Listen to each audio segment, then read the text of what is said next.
Hello friends, જય શ્રી ગણેશ. બધાને સ્વાગત છે તમારું મારી ચેનલ ગુજરાતી કિચનમાં. તો દિવાળીએ તો દીવા દરેકના ઘરે પ્રગટાવવામાં આવે છે. એ દીવાને આપણે નકામા સમજીને ફેંકી દેતા હોઈએ છીએ, પણ આજે હું તમને એ દીવાનો એવો યુઝ બતાવીશ જે તમને રોજબરોજ આખું વર્ષ ઉપયોગ આવશે, અને આજ પછી એ દીવાને તમે નકામા સમજીને ક્યારેય નહીં ફેંકો. તો ચાલો આ દિવાળીના દીવાનો એવો ઉપયોગ કરીએ જે આપણે આખું વર્ષ રોજબરોજ કામ લાગે. તો એના માટે આપણે અહીંયા થોડા જે દીવા આપણે પ્રગટાવેલા હોય છે આપણા ઘરમાં, એ દીવા લીધેલા છે. તો જો અહીંયા મારી પાસે આટલા દીવા છે, એટલા દીવા મેં લીધેલા છે. તમારી ઘરે જેટલા દીવા પ્રગટાવવામાં આવતા હોય એ દીવાનો ઉપયોગ કરી અને તમે આ જે છે એ બનાવી શકો છો. તો જો એના માટે આપણે અહીંયા શું કરવાનું છે, પહેલાં તો દીવા આપણે પ્રગટાવેલા છે તો એની અંદર આપણે જે બાતી હોય છે અને જે ઘી અથવા તો ઓઇલ હોય છે એને હટાવવાનું છે. તો સૌપ્રથમ આપણે એની બાતી હટાવી લઈએ અને પછી આ દીવાને આપણે ચોખ્ખા કરવાના છે. તો ચોખ્ખા કરવા માટે આપણે શું કરશું કે અહીંયા ગરમ પાણીથી આપણે ચોખ્ખા કરશું, જેથી કરીને એકદમ સરસ એવા એ સાફ થઈ જાય. તો ચલો બધા દીવાને આપણે થોડા સાઈડમાં રાખી દઈએ ને અહીંયા આપણે એક તપેલામાં હુંફાળું ગરમ પાણી લીધેલું છે. તો આ ગરમ પાણીમાં આપણે અહીંયા 2 ચમચી જેટલું લિક્વિડ એડ કરશું. જે આપણે વાસણ સાફ કરવાનું લિક્વિડ હોય છે એ જ લિક્વિડ મેં અહીંયા 2 ચમચી જેટલું લીધેલું છે. આ બધા દીવા આપણે એમાં એડ કરી અને આપણે આને 5-1 મિનિટ જેવું એમાં જ રહેવા દેવાનું છે. અને આ દીવા અત્યારે આપણે માટીના જે દીવા હોય છે એ દીવા લીધેલા છે ને લગભગ દરેકના ઘરમાં આ માટીના દીવા તો હોય જ છે. તો ચાલો આપણે 5 મિનિટ પછી એનું પાણી હટાવી દીધું, દીવાને સરસ એવા સાફ કરી અને કોરા કરી લીધા છે. તો તમે જોઈ શકો છો દીવા છે એ સરસ એવા સાફ થઈ ગયા છે. બસ આટલા જ આપણે આને સાફ કરવાના છે. તો હવે આપણે આમાંથી આપણે જે દીવાનો ઉપયોગ કરવાનો છે એ વસ્તુ બનાવીએ. તો એના માટે આપણે અહીંયા લીધું છે જે વાસણ સાફ કરવાનો સાબુ હોય છે એ લીધેલો છે. ને સાબુ આવી રીતે વાટકામાં થોડો ઘણો બચી જાય પછી બધે બહુ ચોટતો હોય છે, ને વાસણ સાફ કરવામાં પણ સરખો આપણે જે સ્ક્રબર હોય છે એની ઉપર આવતો નથી. તો એના માટે આપણે અહીંયા એક ઉપયોગ એનો એવો કરશું કે એક દીવો લીધેલો છે ને એની અંદર આપણે આ સાબુ છે એ આવી રીતે ભરી દેવાનો છે. તો જો સાબુની ઉપર જો કોઈ પાણી હોય તો એ આપણે હટાવી દઈશું અને પછી સાબુને આ રીતે આંગળીની મદદથી એકદમ પ્રેસ કરી અને સાબુને ભરવાનો છે. તો જો આ સાબુને પ્રેસ કરીને ભરવો ખૂબ જરૂરી છે, એટલે આવી રીતે એને પ્રેસ કરવાનો છે અને ઉપરની સાઈડથી એકદમ એને સ્મૂથ કરી દેવાનું છે. વધારે સ્મૂથ નહીં થાય તો ચાલશે, પણ જેટલું થાય એટલું સ્મૂથ આપણે કરી દેવાનું છે. તો એક દીવો આપણે અહીંયા સાબુથી ભરી લીધો છે. તો એવા હું તમને બીજા 2 ઉપયોગ પણ બતાવવાની છું, તો વિડીયોમાં બન્યા રહેજો. તો ચાલો એક દીવો આપણો અહીંયા સાબુથી ભરાઈ ગયો છે તો એને આપણે સાઈડમાં રાખી દઈએ. અને હવે આપણે અહીંયા માટી લીધી છે. આપણા ઘરે જે કોઈ આપણે કુંડામાં ઝાડ ઉગાડેલા હોય છે ને એની જે માટી હોય છે એ જ માટી મેં અહીંયા લીધેલી છે. એ માટી હલકી એવી દરદરી હોય છે, એમાં હલકો એવો રેતીનો ભાગ હોય છે. બસ એ જ માટી આપણે લેવાની છે અને આપણે કુંડામાંથી સીધી માટી લીધેલી છે એટલા માટે એ હલકી એવી ભીની પણ છે. તો હવે એ માટીની અંદર આપણે અહીંયા 1 ચમચી જેટલું લિક્વિડ એડ કરવાનું છે.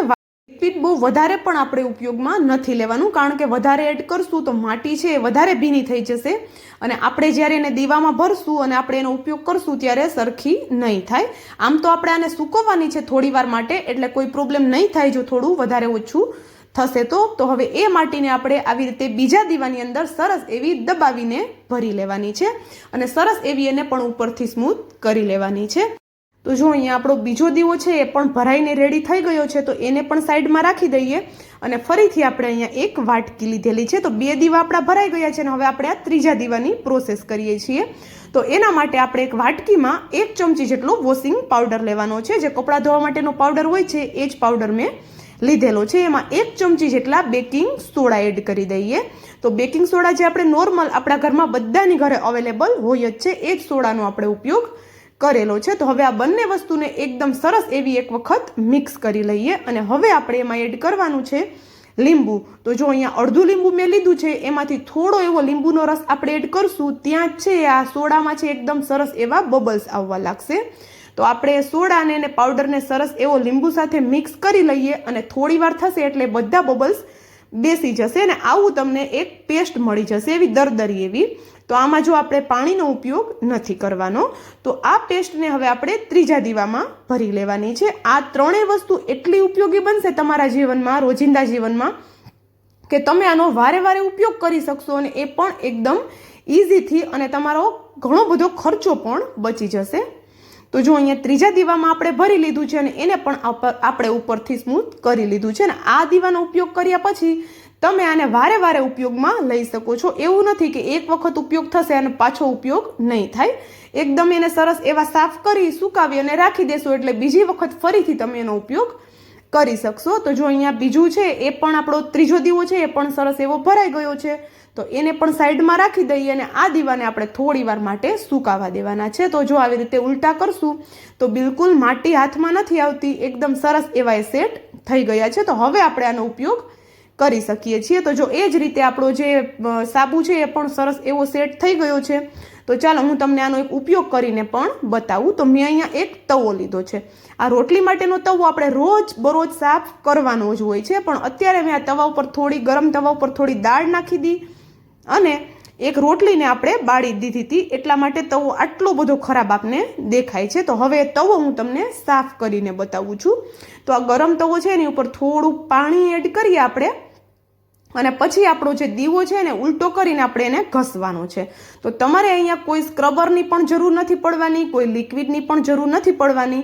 તો આપણે નોર્મલ જે વાસણ સાફ કરવાનું સ્ક્રબર અને લિક્વિડથી વાસણ સાફ કરતા હોઈએ છીએ ત્યારે આવી રીતે કોઈ ઘસવાવાળી વસ્તુ હોય છે એ આપણે વારે વારે સ્ક્રબરને લિક્વિડમાં બોળવું પડતું હોય છે અને ઘણું બધું મેસી પણ થઈ જતું હોય છે. તો જો આવી રીતે દીવાની મદદથી આપણે આ એકદમ સરસ એવો તવો સાફ કરી શકીએ છીએ. તવો જ નહીં પણ લોખંડની આપણી પાસે કડાઈ હોય છે એમાં કાટ લાગી જતો હોય છે. તો એ કાટને પણ આ રીતે દીવાથી આપણે એકદમ ઇઝીથી સાફ કરી શકીએ છીએ. અને આપણે મંદિરના જે વાસણો હોય છે એને આપણે જે નોર્મલ આપણે વાસણ સાફ કરતા હોઈએ છીએ સાબુથી ને સ્ક્રબરથી સાફ નથી કરતા હોતા. તો એના માટે આપણે અલગ સાબુ કે સ્ક્રબર રાખવાની જરૂર નહીં પડે. આ રીતે તમે દીવો રાખી દેશો તો એ મંદિરના વાસણો તમે સાફ કરી અને ફરીથી દીવાને તમે સુકાવી અને રાખી દેશો તો ફરીથી તમે મંદિરનો જે સામાન છે એને આરામથી સાફ કરી શકશો. તો આ એકદમ ઇઝી છે અને દીવાના ઘણા બધા ઉપયોગ પણ થઈ શકે છે આપણા રોજિંદા જીવનમાં.